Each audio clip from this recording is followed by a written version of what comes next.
Nu ką, ladies ir džentelmenai, labas vakaras. Galbūt ir šiek tiek netikėtai, ne antradienį, o ketvirtadienį pasirodo mes vėl kartu su Daina Bogdanė. Šiandien padaryti jums seminarą Prisijaukinkime Norvegiją. Bet šiandien žinokite, kad ir ketvirtadienį, bet irgi lygiai taip pat įdomiai. Taip kad, ponės ir ponai, tie, kas pasiliks su mumis artimiausią 45 minutės, sužinosite daug įdomios informacijos apie Norvegiją, apie jos dalykus. Ir mūsų šiandienos tema yra, ponės ir ponai, apie bendravimą. Kas yra tas norvegiškas bendravimas? Ir aš noriu pasisveikinti su mūsų webinaro vedėja Daina Bogdanė. Labas, Daina. Labas vakaras, Mantai, ir visi, kurie gal jau žiūri.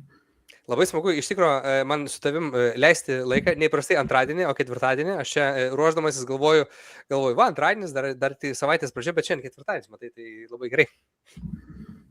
Koks skirtumas? Vis tiek įrašas bus, bet gal žmonės tikėjosi vakarą, nežinau.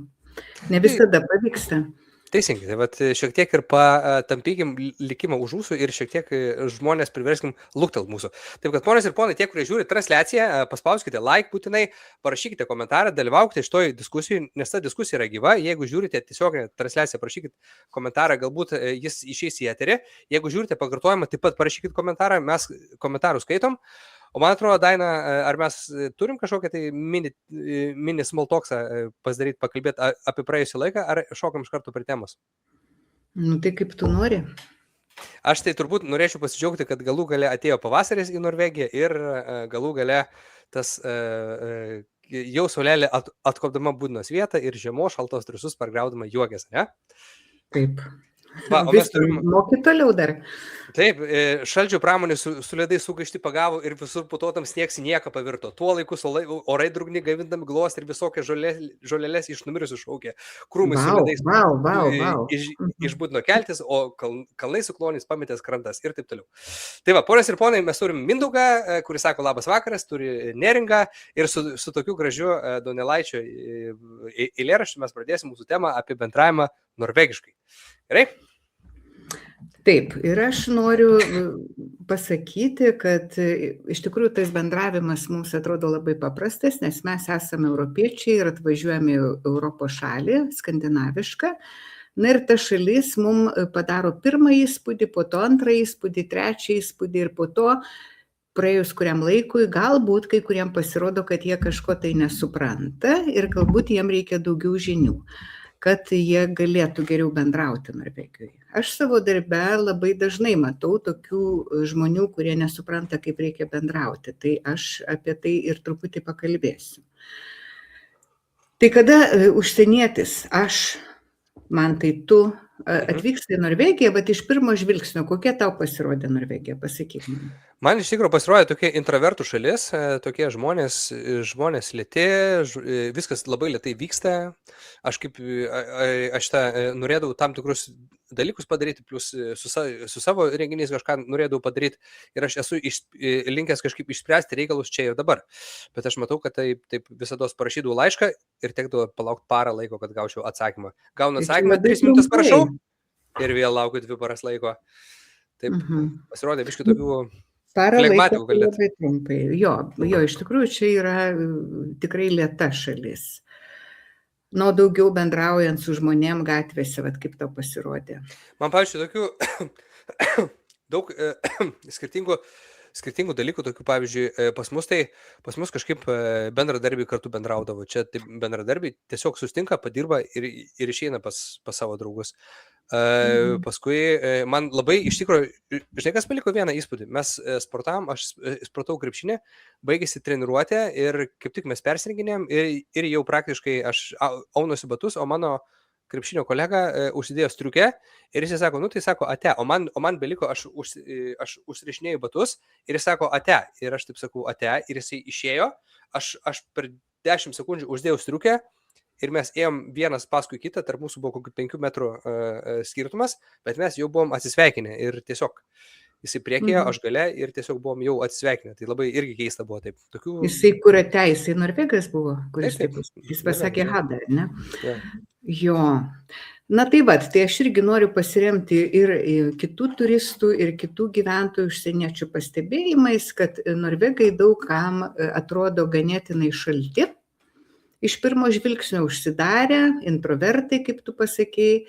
Ir pirmiausia, kad jie nežiūri į žmonės, atrodo, kad jie nesidomi žmonėmis, labai juos sunku prakalbinti, į pokalbius nelabai linkę, small talką mes pakalbėsim apie jį. Ir bendrauti jie irgi nenori. Aš tą pačią patirtį turiu, kad aš lankiau jogą, aš bandžiau ten susidraugauti su moteriškėmis, kurios mano amžiaus buvo irgi rengdavosi rūbinėse, tai jos į mane labai žiūrėdavo keistai, kad atrodydavo, kad aš tikrai ne vietoj ir visiškai nepageidaujama esu ten su savo noru bendrauti. Be to, moterys vyrai irgi yra, mes turėsime, tarp kitko, vieną webinarą apie moterų vyrų santykius ir šeimą. Ir jaunimas, kad jisai irgi truputį kitaip bendrauja su senimu, negu bendrauja, pavyzdžiui, kitose šalyse. Tai visa tai gali atrodyti, kad labai kažką tai jie nemandagiai daro, bet iš tikrųjų, ir dabar pakalbėsim šiandieną, kad tai yra tas norvegiškas mandagumas, tas šaltumas, jie tiesiog yra norvegiškai mandagus. Tai sakysim, žvilgsnis, nežiūrėjimas.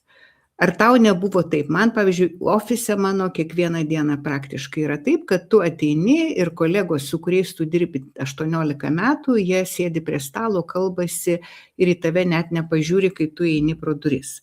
O aš iš mokyklos, iš savo kultūros išmokintas ateinu, pasisveikinu ir jie taip trumpai žvilgti ir irgi atsako hai, bet net nesirengia manęs įtraukti į savo pokalbį ir aš jaučiuosi, nors labai ilgai gyvenu Norvegijoje ir tikrai puikiai moku norvegiškai, bet tokia excludert, ta prasme, tarsi kaip ir jie nenori bendrauti, nors mandagumo taisyklės sakytų, kad turėtų jie įtraukti mane į pokalbį, kaip pavyzdžiui galbūt Lietuvoje, nes mes patiriame tą kaip ignoravimą.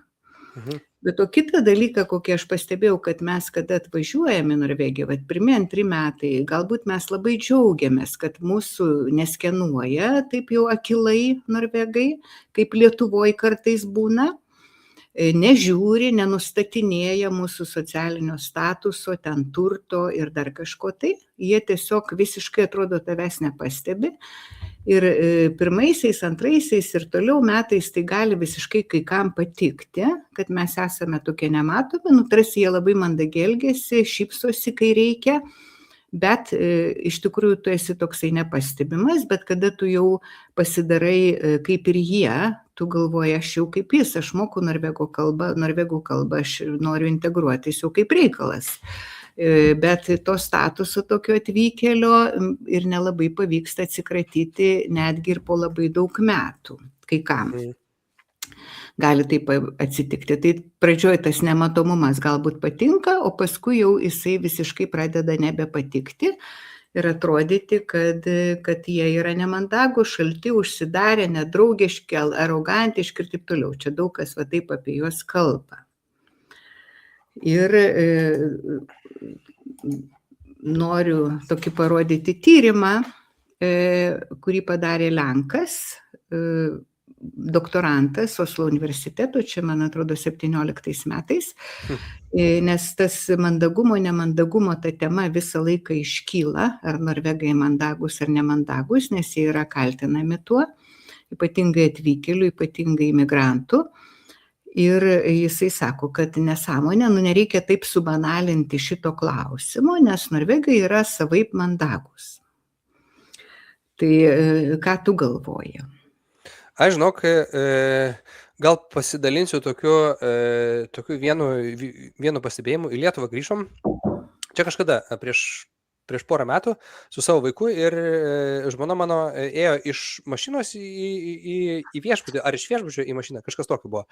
Ir valytoja, kuri valė patalpas, atsisuko į žmoną, sako, ir dar su ruškiu akcentu, sako, šitą kepurę uždegtų vaikų, čia negalim taip eiti.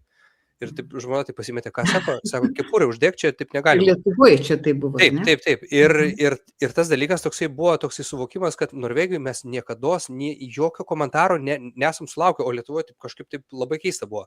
Tai greičiausiai tas yra, kad tokie norvegai taip nelabai kišasi į tavo asmeninę erdvę. Jeigu tu atėjai su purvinais rūbais, nu tai tu atėjai su purvinais rūbais, tu niekas nieko nesakys. Jeigu tavo vaikas yra su snargliu bėgančiu arba su plika galva, tai nesakys ją. Tai čia toksai gali būti traktuojamas kaip ir mandagumas, kad nelendimas į tavo ribas, bet ir kartu ir toksai šaltumas, kad... Abejingumas. Jo, abejingumas. Jo, tai tu čia labai gerą palėtei dalyką ir aš toliau apie jį irgi esu pasiruošusi pakalbėti, kaip jie tą nesikišimo, neutralumo, kaip žinome, švedai visą laiką buvo neutralūs, tai norvegai tokie patys yra. Bet pirmiausia apie tai, kai tu pradedi savo webinarus ir tu sakai ponios ir ponai, ladies and gentlemen, o norvegai taip nesako. Aš čia įdėjau tokį juokelį, va čia, kaip matai, angliškai yra pasakoma labai daug žodžių, kad atsiprašau, nesupratau, ką jūs sakote, o norvegiškai tai būtų pasakymas ar ne? Arba kad aš į tave atsimušiau, atsitrenkiau, atsiprašau labai. Norvegai sako, oi, nu žinai tu tokius, ar ne, labai trumpus. Ir žodžiu, kad norvegai yra tokie paprastai kalbantys žmonės, jie neturi kažkokių tai ypatingų virtuoziškų ritualų išreikšti ir parodyti kažkokiai tai pagarbai, nes jiems to nereikia. Norvegai vieni kitus kreipiasi tu, ar ne?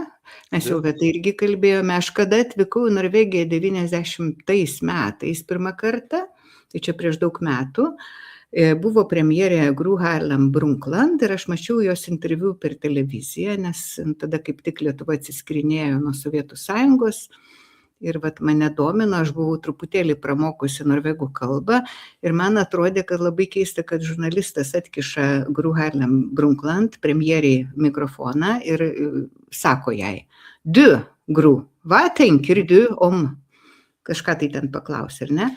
Tai lietuviškai tai skambėtų, tu, Gro, ką tu galvoji apie tokį ir tokį kažką? Nu, Ingrida, ką galvoji apie pensijų reformą?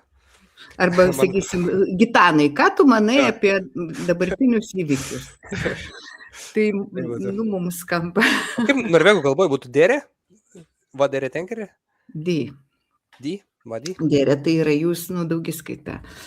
Ir aš, kada bandžiau savo šefą, pirmais metais vadinti tą di, tai yra jūs, aš visą laiką aiškinausi, kokia yra forma garbinga, nes mes sakome gerbiamasis, ponas ir taip toliau, ir tai visiškai yra įprasta.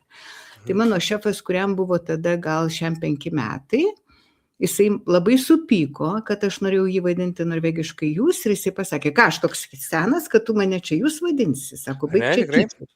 Jo, todėl, kad jiem tai būtų jau tais laikais, 90-91 metais, jiem buvo kaip kreipinys tamsta. Jeigu aš tau pasakyčiau, nu, tamsta, man tai simaiti.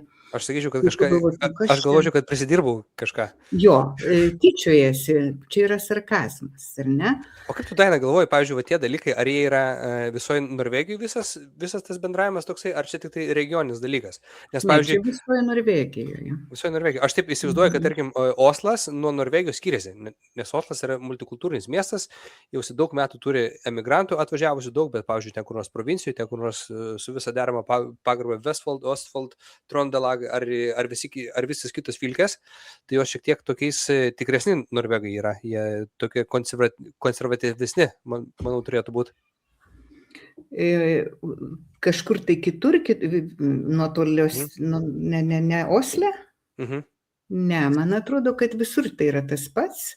Ir be to mes dabar, jeigu toliau važiuojam, tai pasižiūrėkime apie smoltoką, reiškia, ką norvegai, kaip norvegai, kokie yra čempionai smoltoko. Tau atrodo, kad jie gerai moka šitą dalyką, apie bet ką kalbėti. Ar turi kokių juokingų įvykių iš savo gyvenimo apie smoltoką? Aš šitą toks stengiuosi su visais kažkaip palaikyti tokią ryšį. Ir mes čia prieš šią vasarą, tai reiškia beveik prieš metus laiko, kažkaip taip netyčia atėjo vienas tėvas su vaikais į žaidimų aikštelę, antras tėvas, trečias tėvas, ketvirtas ir mūsų buvo 5 tėvai su 5 vaikais ir visi tie vaikai ėjo į tą pačią grupę. Ir aš jiem norvegiškai sakau, dar kelios valandos ir surinksim visą grupę. Ir tie tėvai taip atsisuko į mane ir taip pažiūrėjo ir aš tiesiog norėjau prasmegti žemę, galvoju, eina savo, kaip nepataikiau. Nusišnekėjai. Jo, kad nereikia, jiems tiesiog reikia būti ir tiesiog šalia viens kito. Čia jau toksai small talksas gaunasi, nereikia kalbėti. Jo, tai čia yra žinomas dalykas, sako, norvegai sulipa į liftą ir žiūri į lubas, į šonus, kad tik tai jokių būdų atsiduria erdvėje, reiškia. O čia yra tokioj mažoji ir atsiduria savo kapsulėje, jie inkapsuliuojasi kažkaip tai. Ar tau nekilo niekad mintis, kad, pavyzdžiui, lėktuve tu sėdi taip arti, vos ne arčiau negu prie savo žmonos vyro ten lovai miegi, ar ne? Lėktuvo sėdinės. Mhm. Bet tu sugebi to žmogaus nei nematyti, nei užuos, nei tu jo kaip nors ten jauti, kad jisai yra šalia. Na, aišku, jeigu jis nėra tenai 200 kg dydžio. Ir mes turime tą gebėjimą nematyti, negirdėti, mes galime tą padaryti. Tai mano galva, norvegai labai sugeba, jie nuo vaikystės kažkaip tai sugeba nematyti aplinkos ir jie kažkaip, jiem yra įtikinami jie nuo vaikystės, kad tu turi būti mandagus, nes tu tiesiog netrukdyk kitiem. Tu būk savarankiškas ir tu padėk tik tai, jeigu tavęs paprašys. Mhm. Ir tą savo asmeninę erdvę jie labai gina ir jeigu nėra reikalo, tai jie nešneka, nes lietuviai tyla, tu stovi su ten 10 tėvų ir tau atrodo, kad tau reikia kalbėti, nes tau reikia pralaužti ledus, ką mes čia stovime ir tylime. Atrodo labai keista. O norvegam to visiškai nereikia.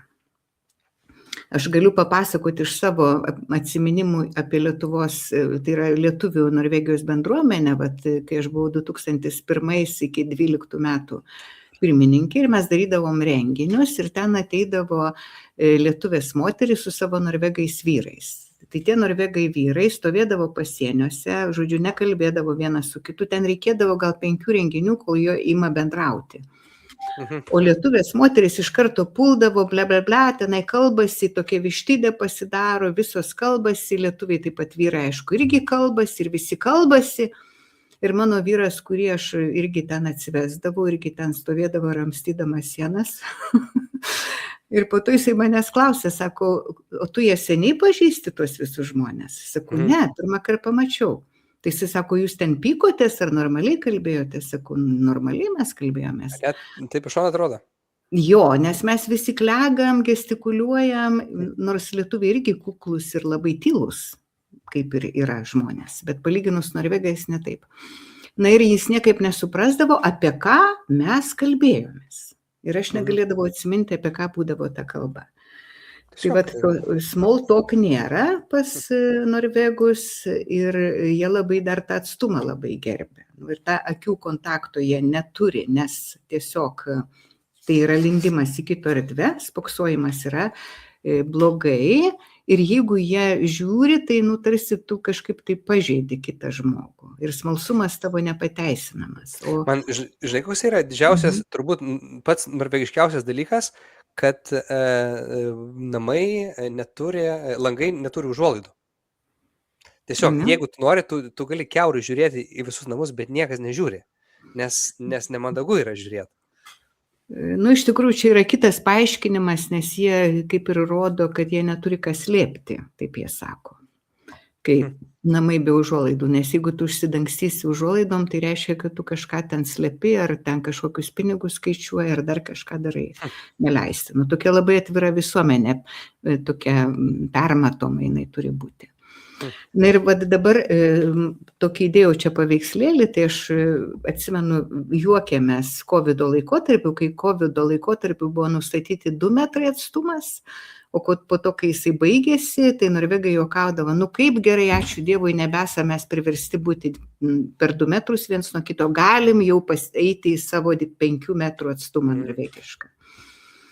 Tai jie labai gerbė kitų žmonių ribas. Tai bet jeigu čia neįsiplečiant, tada dar kalbam apie tokius nemandagius, mums kaip atrodo, ką norvegai nemandagiai daro. Nu, aš galiu pasakyti, kad man atrodo dažnai ir iki dabar, tai sakysim, ta norvegiška ranka, žinai tokį, kad čia pasaulyje žinomas, paplitęs posakis Norwegian arm. Ne, žinau, pirmą kartą girdžiu. Nežinojai? Žinau, kad norvegai sako sin som en turk, piktas kaip turkas. Ok. Šito aš negirdėjau. Bet norvegiška ranka yra žinoma visam pasaulyje, tai reiškia, kad norvegas tiesia per visą stalą.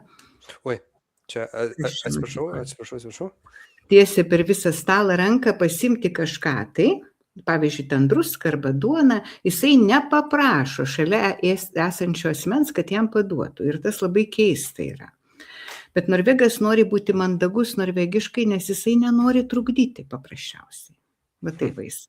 Tai tas nematymas paskui išsigimsta arba išvirsta į va tokius dalykus, kurie atrodo mums nemandagus. Arba jeigu tu važinėjai visuomeniniu transportu, tai gal matai, kaip jie plačiai atsisėda, išsitraukia laptopus, išsitraukia dėžutę su maistu, valgo, nors sausakimšas yra transporto priemonė. Tas nesisveikinimas, kurį aš minėjau. Taip pat jaunimas ir senimas, jie labai dažnai visiškai nežiūri, ar tu jaunas, ar tu senas. Jaunimas sėdi, senimas stovi. Tikrai, labai keista, ne? Jo, jaunimas net nemato to senimo. Arba moteris ir vyrai, tai tas mūsų ambasadorė buvo tokia pirmoji Kornelija Jurgaitienė, tai jinai niekaip negalėjo atsistebėti, kaip sako, aš einu pro duris, jau atrodo, tuoj praeisiu, ir vyras atbėga jaunesnis ir mane vos nepastumdamas, jisai pro tas duris pirmas pralenda. Ir net įtraukia kėdės, nepaneša lagamino. Nu, tokie dalykai, tavęs netrodo tau nuostabus. Aš norėjau pasakyti tą pavyzdį apie tebanų. Kai aš važinėdavau tebanų kiekvieną rytą, tai būdavo tokia nerašyta taisyklė, kad tu negali sėsti šalia žmogaus. Jeigu yra vietas po 3, vienas kairiai, kitas dešiniai. Jeigu yra po 2 vietas, kiekvienas savo vietą. Ir ateini į tebaną, pasižiūri, kad visos jau po vieną užimtos ir tada taip išlėta, taip galvoju, kur čia dabar atsėsti prie kokio žmogaus ir taip eini ir visi taip nuleidę akis ir mintyse galvoja, tik tai ne prie manęs, bet kažkur dar reikia atsėsti. Tu stengiasi kuo daugiau vietos užsiimti, kad atsėstų. Jo, labai man irgi pažįstama, aš tokias patirtis irgi pradžioje turėjau. Ir buvau atsisėdusi prie žmogaus, kuris galvojo, mes kalbėsimės ir jisai taip pažiūrėjo mane, kad aš taip pat nubėgau ir atsisėdau į tuščias vietas kažkur kitur. Nu ir dabar tie aprangos kodai, tai irgi tokia istorijėlė iš mano gyvenimo, kada atvyko lietuvių delegacija iš irgi darbo inspekcijos Lietuvos į mūsų tą AKRIM, tai yra darbo šešėlio skyrių, kuriame aš dirbu. Ir jie įeina 10 vyrų, inspektoriai. Jie visi su juodais kostiumais, jie visi su baltais marškiniais, jie visi su kaklaraiščiais, jie tokie Džeimsų Bondų būrelis, toksai įeina į mūsų skyrių, o mūsų inspektorių, kurių dauguma moteris, tiesiog su savo kroksais, su savo tais darbiniais rūbais, tokiais megztiniais ir tokiom kelnėm, kur ten, nežinau, ar lietuviai eina į daržus, žodžiu, pasitinka tą. Ir aš mačiau, kaip norvegai labai nemaloniai jautėsi tada. Nes ofisinio darbo... Su kostiumais lietuviai atvažiavo? Lietuvių delegacija iš darbo inspekcijos Lietuvos į Norvegiją atvažiavo. Ir jie, kaip ir apsirengė vizitui oficialiam, o mes nebuvome pasiruošę. Tai po to norvegai, kada važiavo atsakomo vizito į Lietuvą, mes važiavom, jau jie tada pasipuošė, aš mačiau. O lietuviai kaip tik atvirkščiai. Sakė, prieš norvegus nereikia puoštis, mes tada jau, tai žodžiu, susiniveliavo, tai va, viskas. Na ir jie nenori, jie skaito, kad nereikalingas aprangos kodas. Aš irgi matai aš gal atstovauju biškį kitą kultūrą, aš dirbu daugiau gal renginiuose ir man tenka būti vestuvėse arba gimtadieniuose, kur būna pusė lietuvių, pusė norvegų. Tai aš esu matęs tikrai tokių šokiruojančių dalykų, kai į vestuvės arba į gimtadienius ateina vyras arba moteris apsirengę su kalniniais rūbais ir tada, kada vyksta jubiliatų sveikinimas arba jaunavedžių sveikinimas, tai pasveikina jie ir tada ištraukia telefoną ir prie akių pavipsina dovaną. Tai irgi taip labai keista, net taip galvoju, oho, su kalniniais batais, kalniniam kelniam, su paprasta mikutė, tada, kai visi pasipuošia, kai moteris kvepia vyrai su marškiniais, ištraukia telefoną ir suveda numerį ir vipsų pervipsina dovaną. Tai irgi toksai labai įdomus, bet neapsikraudo žmonės. Įdomus tokie dalykai, iš tikrųjų, bet tai gali būti mums neįprasta. Arba tas dialektai, aš labai ilgai taikiausi su tuo dalyku, nes pas mus Lietuvoje bendrinė kalba kalbėti yra kultūra, ar ne?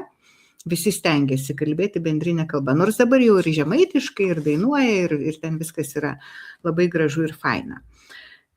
O Norvegijoje pasirodo, jie visi gali kalbėtis bet kokiom kalbom, aš tai labai piktinausi, sakiau, aš išmokau bukmol per 5 metus, o dabar man per televizorių kalba kažkokiu Bergeno dialektu arba ten trondešk ir aš nesuprantu nieko, kaip čia taip gali būti.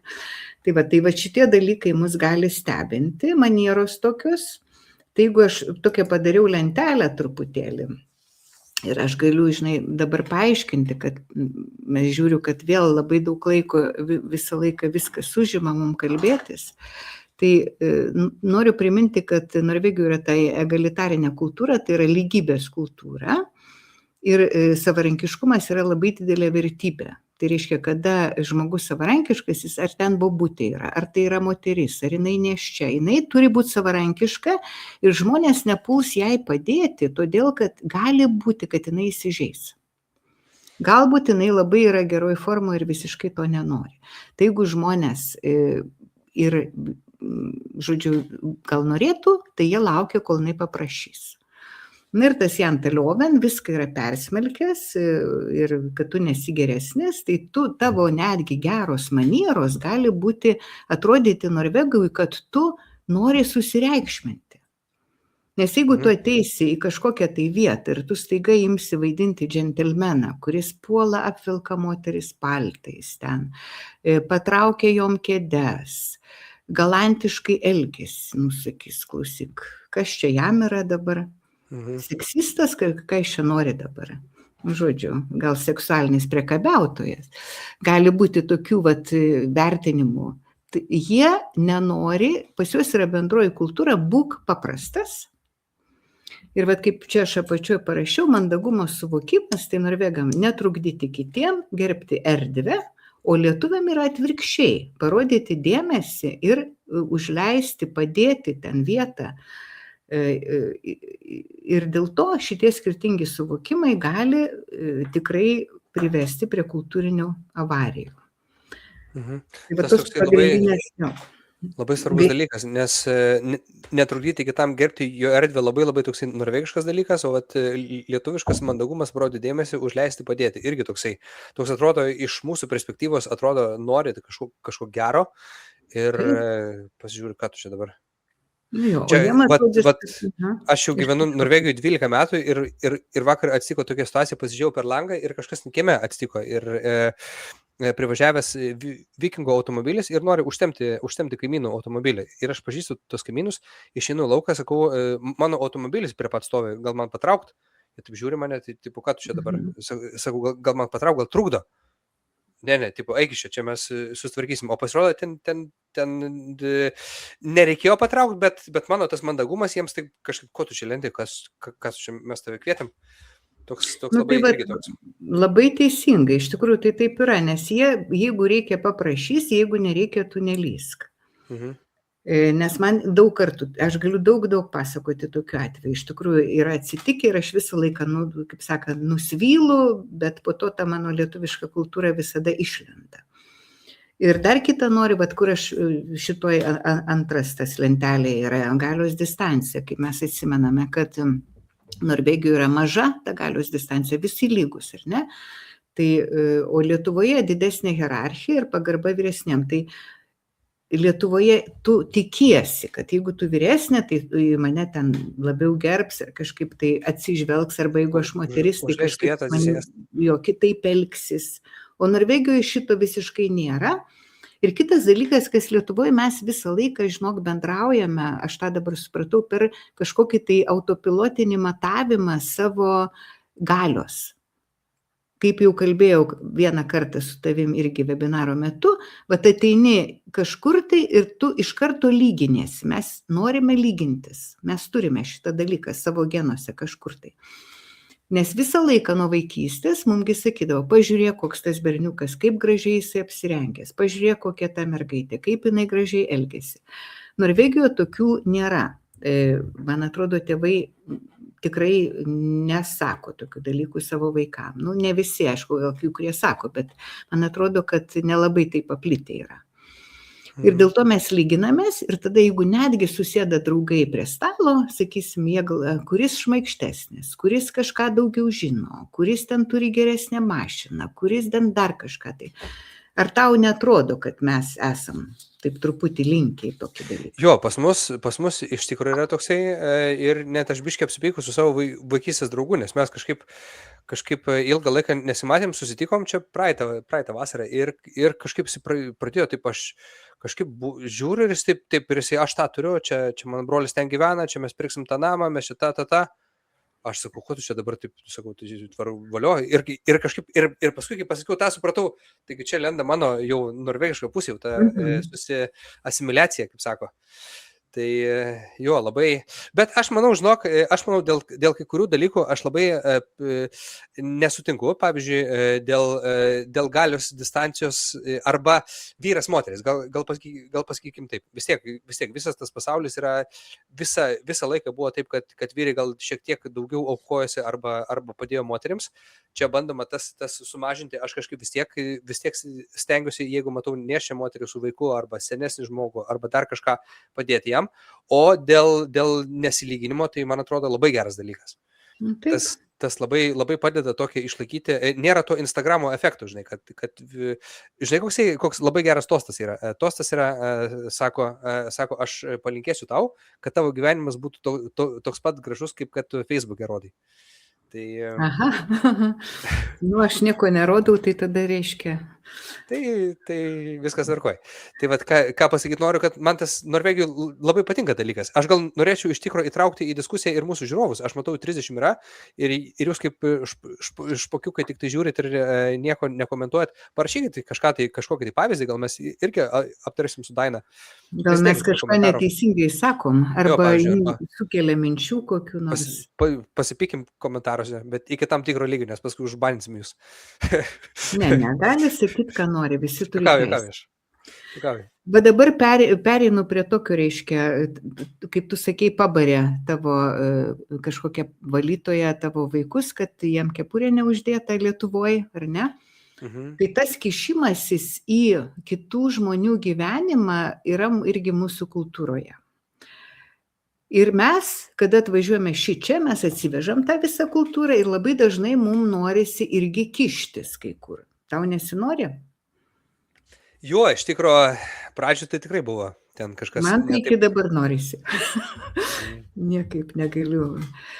Ir reikia nepamiršti, kad čia, jie niekada nesikiša, nes atrodo, žiūrėk, dabar, paimkim tą paprastą situaciją, sėdi užkėlę kojas ant sėdinių ten paaugliai kokie ir stovi pagyvenę žmonės ir visi tyliai, ramiai stovi, nieks nieko labai gera situacija, ne? Labai norvegiška tokia, skandinaviška. Jo.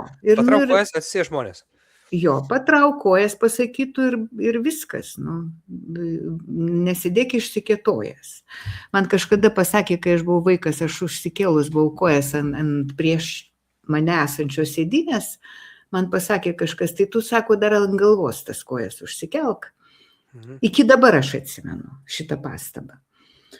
Tai va, tai norvegai nenori auklėti kitų, nes jiem yra įkalta į galvą, kad mano atsakomybė baigėsi su mano oda, sulig mano oda, ar ne? Aš atsakau už save ir aš neatsakau už nieką kitą.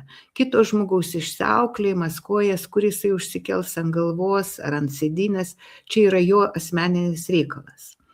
O jeigu aš pradėsiu jų auklėti, reiškia, aš kišuosi, aš sukelsiu konfliktą Ir socialinės tokios kontrolės, kokia yra pas mus Lietuvoje, čia tikrai nėra gatvėse. Ir mums gali susidaryti įspūdis, kad visuomenė yra labai abejinga, jaunimas įžūlus, o kas sudraus tą begėdį? Kas bus policininkas, ar ne? Dėdė Algis turi. Kažkas turi, klausyk.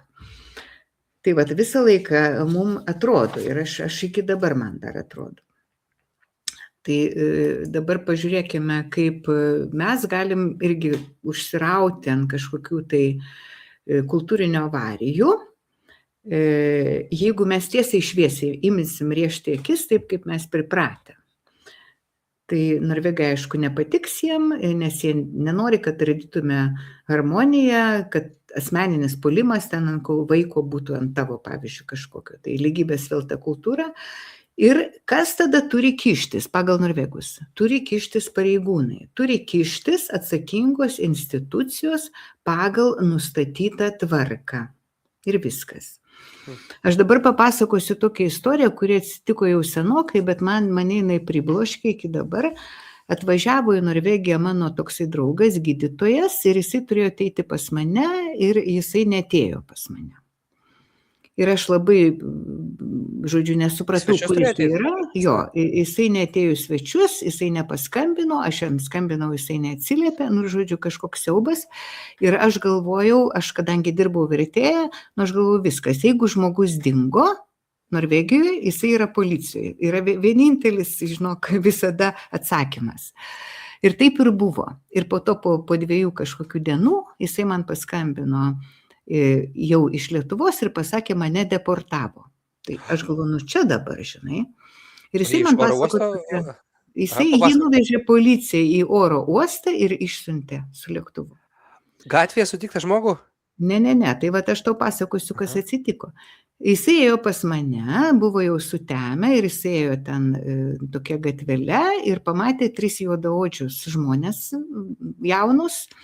Ir jam pasirodė, kad jie jį užpuls, bet jie dar neužpuolė, gal pastumė, tik tai, žodžiu, buvo grėsminga situacija. Ir jisai, kadangi žmogus treniruotas ir toksai judrus labai, sportiškas, jisai tuoj pat nokautavo 1 ar ten 2, neatsimenu kiek. Ir iš karto, kadangi viskas centre vyko, prišuoliavo policija ant žirgų, merginos, sakė, buvo ten. Ir viskas, ir jie areštavo, ir jie apkaltino, kaltinimai už kūno sužalojimą, lengvą, sunku, neatsimenu, tie 3 jaunuoliai buvo nukentėję, jis vienas, prie kurių jie kabinosi, buvo jau kaltininkas, nusikaltėlis, jisai niekaip nesuprato tos situacijos, jisai sakė, aš bandžiau apsiginti. Bet išėjo taip, kad jisai perlenkė ribas ir jisai pagal norvegų ideologiją, jisai turėjo laukti, kol gal jam tikrai kažką padarys, ir šauktis pagalbos. Gal tada galėtų jau ir gintis, kai kažkas būtų padarys. Bet jisai to, kadangi nelaukė, tai viskas, jisai persistengė. Tai atsakingų tų pareigūnų reikia visada laukti, nes jie galvoja, kad yra kažkokia tai tvarka ir pagal tą tvarką visi elgiasi, o tu turi nesikišti, kaip praeivis ar paprastas kažkoks žmogus sėdintis. Nežinau, jeigu čia kas nors klauso mano nuomonės, aš galvoju, kad, nežinau, šitoj vietoj jau reikėtų kažkaip žmonėm kažką tai pasakyti, adekvačiai, nevadinant to minėto dėdė Algio su pagarba visiems Algiams, bet kažkaip turėtų būti sąžinės balsas toksai. Pas mus Indrė, žiūrėk, Rimkevičiūtė, sako, pažįstu norvegų, kurie tikrai puikuojasi mašinom, kelionėm, rūbais, vardiniais, o už nugaros pasijuokė, kad su tokia mašina važiuoja tas su tokia. O ką jie dirba, Indrė? Gal kokie, pavyzdžiui, verslininkai arba advokatai? Kaip iš serialo Exit. Matei serialą Exit, Daina? Taip, kelis kartus. Taip, tie, man atrodo, galėtų tokio tipo. Jo, bet man atrodo, advokatai ne, jie turi savo ratelį. Aš nežinau, man neatrodo čia masinis reiškinys, ką rašo Indrė. Tai yra išimtis, mano galva, nes pas juos nėra kultūroje to noro didžiuotis ir girtis. Bet aišku, gali tai būti, mes visi turim skirtingas patirtis. Dabar aš noriu pereiti iš po visuomenės konflikto, kada mes turėtume nesikišti, jau pasakiau, į konfliktą darbe. Tai ką aš matau savo darbe, kad labai dažnai mes turime tas užgniaužtas emocijas imigrantiškas. Aš lygiai tą patį turiu, žinokit, aš čia jums teoriškai dėstau, bet gali būti, kad aš darau irgi labai daug klaidų. Ir mus kažkoks kolega arba viršininkas ar dar kažkas, tai ir mes nemokame gražiai kalbėtis. Mum kapsi kažkas negero darbe ir paskui mes pratrūkstam ir jau pasakom. Ar nebūna taip? Jo, būna. Aš nežinau, jo. Tai vat Norvegijoje tai yra nebūdinga. Mes, kadangi esam užaugę visiškai kitam tokiam auklėjimo fone, kitokiam, vat šiandien skaičiau straipsnį, kad net pusė lietuvių dar galvoja, kad vaikus mušti reikia. Pasirodo. Tai mes visgi tik tai užaugę Lietuvoje tam KGB auklėjime, kaltė, gėda, baimė. Ir mes išmokę esame negatyvios komunikacijos. Todėl, kad mūsų yra tėvų, visi tie žodžiai, kuriuos tėvai mums sakydavo, kai mes buvome maži, pasidaro mūsų vidinių kažkokių kritikų, balsų, vidinių balsų. Ir jeigu tėvai jūs kritikavo, barė ir taip toliau, tai jūs irgi taip bendraujate ir su savim, ir su pasauliu. Čia psichologai taip sako, čia ne aš. Ir mes visą laiką bandome bendrauti iš galios pozicijos, kaip jau sakiau, automatiškai matuojamės, kuris galingesnis. Ir jeigu taip atsitinka, kad darbe yra konfliktas, tai sakysim, darbdavys jau mūsų yra oponentas, mes ant jo pykstame, o mes tada bandome pasidaryti galingesni už darbdavį. Tai labai dažnai vietoj to, kad kalbėtųsi su tuo darbdaviu, kuris irgi yra žmogus, imigrantas, jisai pradeda ieškoti, kas gali jam suteikti daugiau galios, kad jisai galėtų užpulti darbdavį. Ir jisai tada prašo kažkokių tai paragrafų iš įstatymų, jisai eina į profsąjungą, jisai eina į darbo inspekciją, jisai eina pas advokatą ir jisai jau su tuo apsiginklavęs visą šitą pagalbą, kaip jisai įsivaizduoja, jisai tada eina ir puola darbdavį. Ieško sąjungininkų ir vietoj to, kad ta būtų normali komunikacija, jisai pradeda grasinti, kaltinti, tas jėgos institucijas naudoti ir taip toliau. Tai kaip tau atrodo, man, tai jeigu tu būtum darbdavys, kaip tau tas žmogus su tavim net nepasikalbėjo, galbūt tu net nežinai, kas ten vyksta, ir staiga jis ateina su baisiausiais kažkokiais priekaištais, kaltinimais, grasinimais. Jo, aš sutinku su tavim, bet greičiausiai ir pritariu, kad mes kažkaip nelabai mokam išsakyti žmogui dalykų tada, kada jie prasideda. Pas mus galbūt ne tik tai pas lietuvius, man atrodo, gal čia visas tas East Europe arba tas postsovietinis tas sindromas, tas mano taip mėgstama sakyti, jis kažkaip tu vis lauki, vis tau vis mintise galvoji, kad tau kažkas krauna, kol net ir Biblijoje parašyta, kad kupranugario nugarą sulaužo vienas šiaudas.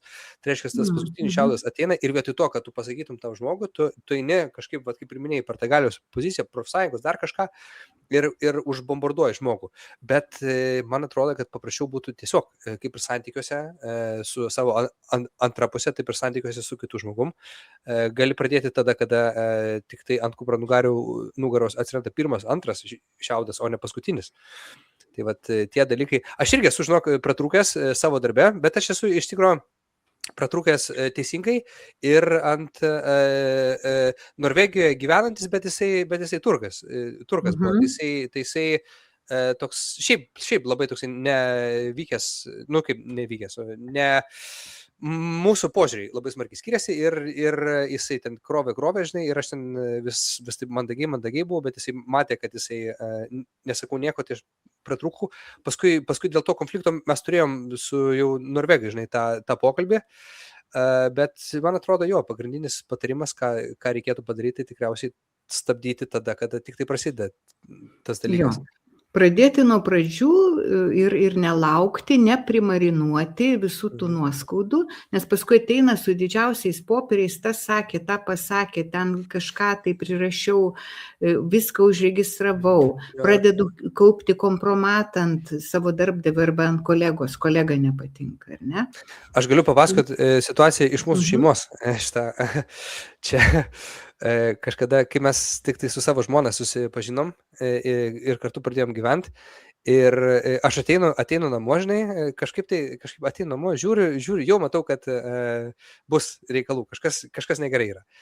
Ir aš kažkaip pasiklausiu, nieko nekreipiu dėmesio, savo gyvenu toliau, darau kažkokius dalykus ir matau, kad tas vidinis, tas nerimas toks didėja, toks, žinai, kad kažką aš nedarau blogai. Ir pasirodo po pusės valandos, čia pačioj draugystės pradžioj, sako žmona, tai tu padėsi tą kėdę atgal į vietą ar ne? O aš net man netėjo galva, kad čia atitraukta kėdė kažką nervina, žinai. Tai va tas dalykas, toksai pavyzdys gali būti perkeliamas ir į bendravimą su darbdaviu. Darbdavys net negalvoja, pavyzdžiui, kad tau nepatinka ten, aš nežinau, kažkas tai. Jo, o tau tai labai sukelia neigiamas emocijas. Tai tiesiog, tada, kada tas pirmasis toksai kibirkštis yra, tada geriausia, man atrodo, tą išleisti, įžeminti, pasikalbėti, pasakyti ir tada nebus taip įkaupta labai smarkiai. Taip, ir be to, jeigu tu primarinuosi ir nueisi tada su darbdaviu su visų šitų bagažų didžiausių, kažkokiu emociniu ir išsakysi visus tuos lietuviškai ir grasinimus, ir priekaištus, ir kritiką, ir dar pridėk kokią nors netaisyklingą norvegišką kalbą arba anglų, ką darys tai yra norvegas darbdavys? Veidrodinis principas, 100%. Užsiblokuoja, žinok, jie nepriima, jie tiesiog, aš matau, kaip fiziškai tiesiog atsiriboja nuo tokių žmonių ir paskui reputacija tokio žmogaus, nors jisai gali būti teisus, nors jisai tikrai galbūt ten nukentėjo ir tikrai jisai turi gauti pagalbą ir jam turi kažkas padėti, bet kadangi jisai paprašė ir pasakė ne taip, kaip reikia, jam nieko pagalbos nebus, jisai bus konfliktiškas, reputacija jo bus bloga ir labai dažnai norės juo atsikratyti darbe. Aš matau tą labai dažnai. Aš irgi žinok, ypač statybose, ten, kur dažniausiai dirba daugiau testosterono turintys vyrai, tokie stipresni, tie, kurie visą gyvenimą per jėgą supranta, tai va tada tas labai didelis klešas atsiranda, tada, kada bando spręsti problemas, tada, kada jau paskutinis šiaudas ateina ir tada taip kažkaip per tą agresiją, per tą jėgą ir tada viskas. Mesgi sakėm, mes esam kentėtojų, rūpintojėlių, turim tą kultūrą, kryžių nešiotojų, darbštuolių, tai mes labai dažnai gali būti, kad primarinuojam visokių tokių dalykų. Tai kaip spręsti norvegiškai problemą? Tai visų pirma, turi tada pagalvoti, kas man blogai, labai ramiai kvėpuoti, pust med magen, kaip jie sako, kvėpuok pilvu, išsiaiškinti, kokios procedūros, pranešti. Ir labai yra svarbu ne ką sakau, o kaip sakau. Nes jeigu tu žinai, 90, tai yra 80-70% komunikacijos yra netgi ne žodžiai, o kūno kalba. Tai yra tavo gestai, tavo balso tonas, tavo veido išraiška. Ir tada reikia jau klausti, siūlyti sprendimą, pasakyti, ką tu galvoji. Leisti pašnekovui turėti savo nuomonę. Kalbėti tokiais teiginiais mes, o ne tu ten tą blogai ir padarai. Ką mes galim padaryti kartu, kad mums pasisektų bendradarbiauti. Ir va tas sandwich principas, ar ne, negatyvas suviniotas į pozityvą. Pasakyti, kad va tas yra tas ir tas ir tas yra gerai, bet va tas ir tas yra galbūt nelabai gerai ir tada mes galbūt galėtume kažkaip tai. Tai mes tada padarysime tokią kuriančią komunikaciją. Kodėl sakau ir ką aš sakau? Jeigu mes visą laiką, kaip Senekas sakė, pirmiausiai pagalvok, kam tu sakai, ar tai padarys kažkam tai gero, ar ne, ir tik tai tada sakyk. Nes jeigu tai sukels blogį, tai geriau nesakyk, iš viso geriau nereikia. Tai tada sukūrysime mes kažkokią tai gerą komunikaciją ir tada kažkokiu tai gerų rezultatų galėsime pasiekti. Nes lietuviai labai dažnai nori, kad nubauskit jį. Aš noriu, kad jį išmestų iš darbo, jie ateina, žinai, skundžiasi. Tai čia yra toksai my way or no way, ar ne? Padaryk kaip aš, o jeigu ne, tai aš ten, žinai, jau sugriausiu viską. O kas yra, mes sakėme, yra moteriškos kultūros šalis Norvegija. Tai čia yra toksai vaikų darželis, kaip aš sakiau, vaikučiai žaiskite, niekas nenorės Norvegijai, kad jūs piktumėtės. Jie norės, kad jūs susitaikytumėt, jie pasakys, turit būti protingi, supraskite vienas kitą, mes turime kažkaip tai rasti kompromisą. Kompromisas tai yra, kad tu kažką atiduodi ir jisai kažką atiduoda. Mes vis turime susitarti. O labai dažnai mūsų kultūros žmonės to visai nenori. Čia kalbant apie sandwich principą, aš šiek tiek įsiterpsiu. Žinau, kiek man laiko Daina užtruko suprasti, kad jeigu pradeda tau sakyti komplimentus ir ką tu darai lygioje vietoje, kad tu lauk, ką blogai darai. Neklausyk, ką tu gerai darai, o klausyk, fokusuokis į tą dalį, kur blogai darai. Bet nereaguok, kad klausyk. Bet jau ruoškis, jau ruošiama dirva. Tai va, bet kaip mums visas tas žaidimas atrodo labai dažnai, tai mums labai dažnai atrodo toksai, kad toksiškas pozityvumas, jie visą laiką išsišiepia, jie visą laiką čia kažką tai deklaruoja, bet nieko nedaro, viskas lėtai, kaltininkas nenubaudžiamas, negaliu aš kritikuoti, negaliu aš ten rankom mostaguoti, aš negaliu, ir viršininkas yra negriežtas, yra tas soft management vadinamas, jisai nieko nepadaro vis tiek, nors aš sakiau, niekas neturi galios, tai tas mano kolega, kuris man nepatinka, jam žalia šviesa tegul jisai gali daryti, ką nori ir taip toliau. Tai jeigu mes bendrausime, kaip sakyt, patys negatyviai, tai bus blokas ir tikriausiai niekur nenueisim, kaip jau sakiau, bet jeigu mes išbandėme visus kelius, kalbėjomės su Verna Umbiud, kalbėjomės su viršininku, ir tenai yra gumos tempimas ir eina jau 2-3 metai, niekas nesikeičia, tai kaip jau tada sakiau, kažkuriame webinare yra 3 keliai, visą laiką jie tokie patys iš visų situacijų, tai yra 3F, fight, flight, freeze, tai reiškia arba kovoti, arba sustingti, nieko nedaryti, jeigu tu negali išeiti, tai tu tiesiog priimi situaciją, ar ne? Arba išeiti iš tokio darbo. Bet reikia vis tiek žinoti, kad ten tas emocinis jūsų, kaip pasakyti, didžiulis indėlis į kažkokius konfliktus, jisai niekada nepasiteisina Norvegijoje. Niekada.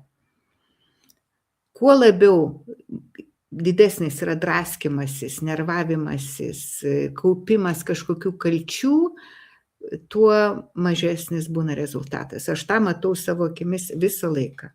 Nes tai yra tokia norvegiška kultūra, jie nemėgsta labai visų šitų dalykų. Ir jie arba tada visai pasitraukia, tiesiog jūs neturite emociškai, lietuviškai reaguoti į tokias situacijas. Bet irgi toksai, aš suprantu iš tikrųjų tos žmonės, kurie pykt pradeda dar kažką, nes labai dažnai būna, aš irgi pastebėjau tokį dalyką, labai dažnai būna, kad norvegai tiesiog laukia, kad išsispręstų tas dalykas. Tiesiog, kaip praeitą webinarą kalbėjom apie sveikatos apsaugos sistemą, tai tas persiduoda irgi labai daug daktarų tiesiog laukia, kad išgytų tavo kūnas. Tai lygiai taip pat ir kažkokia konfliktinė situacija, tiesiog žmonės laukia, kad jinai tiesiog išsispręstų kažkaip. Būtent, labai teisingas pastebėjimas, nes mes norime, kad kažkas greitai padarytų, viską paimtų, kažkokią jėgą panaudotų, kažkasgi turi turėti tai. O čia yra viskas lygu, ar ne? Čia yra jokių autoritetų nėra. Jūs turite patys, mes turim patys susitarti. Sveikas protas turi kažkaip tai suveikti. Ir tai yra labai filosofiškai teisinga iš tikrųjų šitas visas reikalas. Bet mums atrodo neteisinga, nes mes esam vis kitokia kultūra, kitokios emocijos ir mes verdame savyje ir tuo mes griauname tik tai save. Tik tai save, o ne sprendžiame situaciją. Tai norvegiškas tas mandagumas yra toksai easy, polė, kas čia sako taip, čia Afrikoje sako, arba manjana, ta prasme, neskubėk. Neskubėk, neperženk ribų, nieko nekritikuok, nebūk politiškai nekorektiškas, niekur nesikišk. Toleranciją turėk. Visi turi turėti. Atėjo žmogus kažkoks tai negražus, storas, rūbais apsirengęs kažkokiais, tai, o tu galvoji, tu moki 5 kalbas ir tu už jį geresnis. Ne, pagal norvegus taip nėra, ypatingai darbinės. Tas labai, aš irgi gal pasakysiu savo pastebėjimą, tas labai pasimato darbe.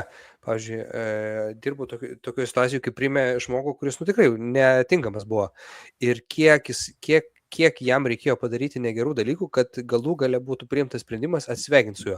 Nors iš karto buvo aišku, tenai po porą savaičių, kad netinkamai žmogų paėmė. Bet tas tęsės beveik 9-10 mėnesių, kad laukė, bandė kažkaip pataisyti žmogų, kalbėjo.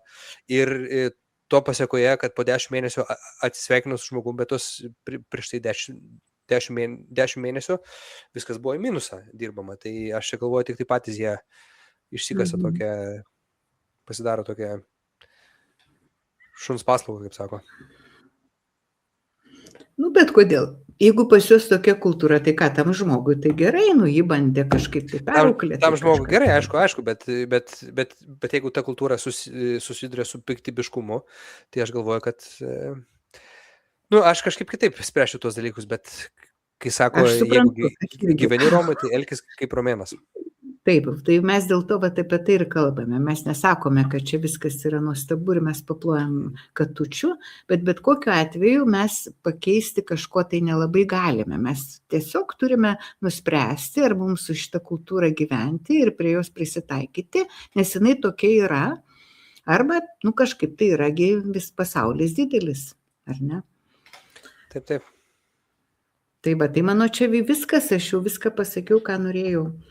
Geras. Ponas ir ponai, o jeigu jūs norite prisidėti prie mūsų transliacijų ir padėkoti už mūsų turinį, čia yra platforma Buy Me Coffee, galima tenai galite nupirkti mums puodelį kavos.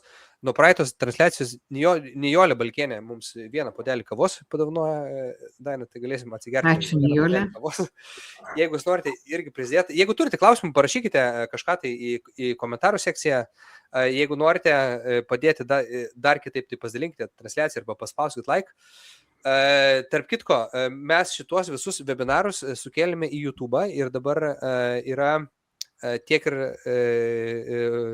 Dainos blogas gyvenu norvegijoje.no, kur Daina yra aprašiusi visas buvusias 7 temas ir ten sukelti video, arba tiesiog galite nueiti į gyvenu Norvegijoje YouTube paskyrą, arba nueikite į Facebook grupės gyvenu Norvegijoje, bet dirbantiems Norvegijoje, ten surasti šitos video. Ir viskas. Ir žinot, jeigu norite jūs kažkokių tai temų, ką mes galėtumėm su Daina apkalbėti dar papildomai, tai parašykite kažkokius tai komentarus arba asmenės žinutes. Mes nepažadam, kad padarysim tai, ką parašyt, bet tikrai atsižvelgsim, apkalbėsim ir galbūt jūsų pasiūlymas bus tema tai kažkokia nauja. Jo, tikrai labai svarbu išgirsti, ką jūs galvojat, nes tiesiog visada kelios galvos yra juk daug geriau negu viena. Absoliučiai. Ir tas taigi webinaras daromas ne tik tai, kad mes galėtume pakalbėti su Daina dviese, bet jums visiems. Taip, kad padėkokit, paspauskit laiką, pasišėrinkit, parašykit kažkokią tai žinutę, padėkokit Dainai jūs šitą asmeniškai, parašykit žinutę, kad tiek daug jums atiduoda, nes, faina vis tiek gauti tokį feedbacką. O mes Daina susitiksim po 2 savaičių, ne? Taip. Kovo 17 dieną. Mhm. Apie ką kalbėsim? Aš nežinau dabar, ar mes kalbam apie vyrus, moterį, šeimą, ar mes kalbam apie galbūt, kokią dar temą aš galvoju, apie vienatvės ir nepriklausomybę, ar tai yra priklausomybės, į ką tos vienatvės gali pavirsti Norvegijoje. O mes, žinai, kaip galim padaryti? O mes galim padaryti, galėtų, pavyzdžiui, savo grupį sukurti polą, kad žmonės galėtų prabalsuoti. Nueikite į Facebook grupę Gyvenu Norvegijoje, ten Daina sukurs polą ir galėsit pasirinkti savo kito webinaro temą. Tai bus 2 pasirinkimai, galbūt ir 3 pasirinkimai, ir jūs galėsit prabalsuoti tą temą, kuri daugiausiai surinks balsų, pagal tą bus galima ir padaryti kažkokį tai webinarą jums. Taip, būtų labai gerai. Tai va. Ką, ponės ir ponai, dar kartelį pakartosiu, noriu padėkoti Dainai, auksinė širdies moteriai, už tai, kad leidžia savo ketvirtadienius kartu su Mantu, ruošia webinarus ir pasakoja jums apie gyvenimo Norvegijoje subtilybės. Ačiū tau, Daina, labai. Ačiū Mantai. Žinai, ką norėjau parodyti visą laiką tavo šitą bairį, kad čia yra padaryta stotelė, man atrodo, Frognerį ir čia yra tipinė norvegų stotelė. Tai visi po 2 metrus atsitraukia vienas. Bet labai mėlynai jinai atrodo. Taip turi būti? Kas? Mėlyna viskas, nelabai matosi. A ne? O pas mane labai gerai matosi. Nu, tai puiku. Supratau. Tai va, ačiū to labai, komentaruose visi ačiū už jūsų webinarus, ačiū už Elinę įdomią paskaitą, ačiū jums, ačiū. Nu ką, ponios ir ponai, ačiū jums labai ir iki pasimatymo. Iki, labą naktį.